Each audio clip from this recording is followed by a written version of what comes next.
కేంద్ర ప్రభుత్వ గెజిట్ రాష్ట్ర రెవెన్యూ శాఖ సర్వే ప్రకారం 75 ఎకరాలు పట్టా భూమినని ఆధారాలున్నా అటవీ భూమిని కాజేశామంటూ తమపై తప్పుడు ఆరోపణలు చేస్తూ ఈనాడు పత్రిక పతాక శీర్షికలో కథనాలు రాసిందని దానికి కూటమి నాయకులు మంతపాడుతూ దారుణ విమర్శలు చేశారని వైఎస్ఆర్సీపీ లోక్సభ పక్షనేత పివి మిథున్ రెడ్డి ఆక్షేపించారు.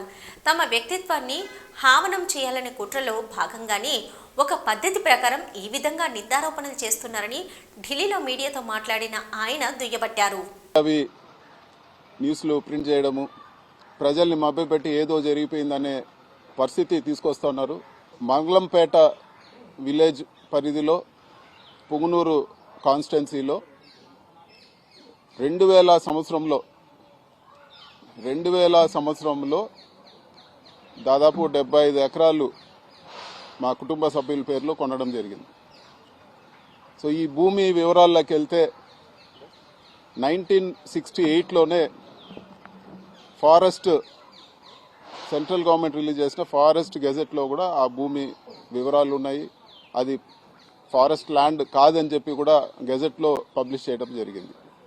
అదేవిధంగా ఆ ల్యాండ్ ఓనర్స్కి వాళ్ళకి మళ్ళీ 1981లో revenue department director of land settlements దగ్గర వాళ్ళకే భూమి కేటాయిస్తూ ఇవ్వడం జరిగింది. ఈ రెండు ఆర్డర్లు కూడా నేను మీడియా మిత్రులకి ఈ ప్రెస్ మీట్ అవగానే మీడియా మిత్రులతో కూడా నేను షేర్ చేసుకుంటాను. ఇంత క్లియర్గా ఉండే ల్యాండ్లో ఈరోజు కేవలం లేనిపోని ఆరోపణలు చేసి ఏదో జరిగిపోయిందనే భ్రమ పెడతా ఉన్నారు. అసలు ల్యాండ్ స్కామ్ అని మాట్లాడుతూ ఉన్నారు.